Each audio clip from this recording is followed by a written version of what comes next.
48 గంటల తర్వాత నేనే ప్రత్యక్ష కార్యాచరణకు దిగి ఈ తిరువూరులో మద్యం లేకుండా చేసే బాధ్యత నాది. చూడండి, నారాయణ స్కూల్ తిరువూరు.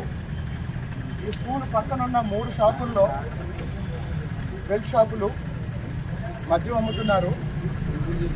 ఫలితంగా 9వ తరగతి 10వ తరగతి చదివే పిల్లలు కూడా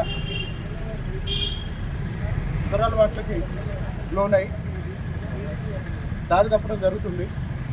కాబట్టి ఎక్సైజ్ శాఖ వారు తిరువూరులో ఉన్న ప్రతి బెల్ట్ షాపుని 24 గంటల్లో తొలగి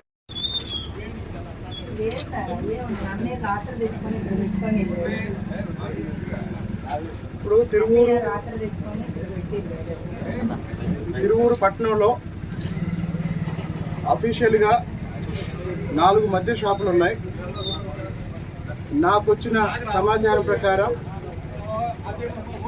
ఒక 35 బెల్ట్ షాపులు ఉన్నాయి.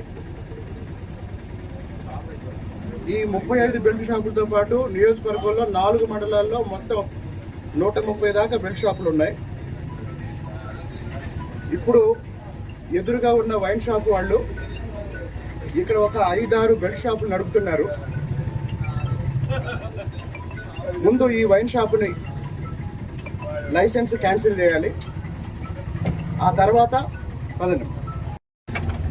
తిరువూరు పట్టణంలో అధికారికంగా 4 మద్యం షాపులకి అనుమతి ఉంది. కానీ ఈ 4 మద్యం షాపుల యజమానులు పట్టణంలో దాదాపు 35 నుంచి 40 బెల్ట్ షాపులు నడుపుతున్నారు. కాబట్టి తిరువూరు పట్టణంలో ఉన్న 4 మద్యం షాపుల లైసెన్స్ రద్దు చేయాలని ఇప్పటి వరకు మహిళలు ఎంతోమంది నా దగ్గరకు వచ్చి మదర్ రోడ్లో కానీ మిగతా ప్రాంతాల్లో కానీ, ఇప్పుడు ఈ వైన్ షాప్ చూడండి, చుట్టుపక్కల అన్ని నివాస గృహాలు, సాధారణ కుటుంబాలు ఉండే ప్రాంతం. ఇటు బస్టాండు ఈ గేట్లో నుంచి వచ్చే వాళ్ళందరూ ఇటే వస్తారు.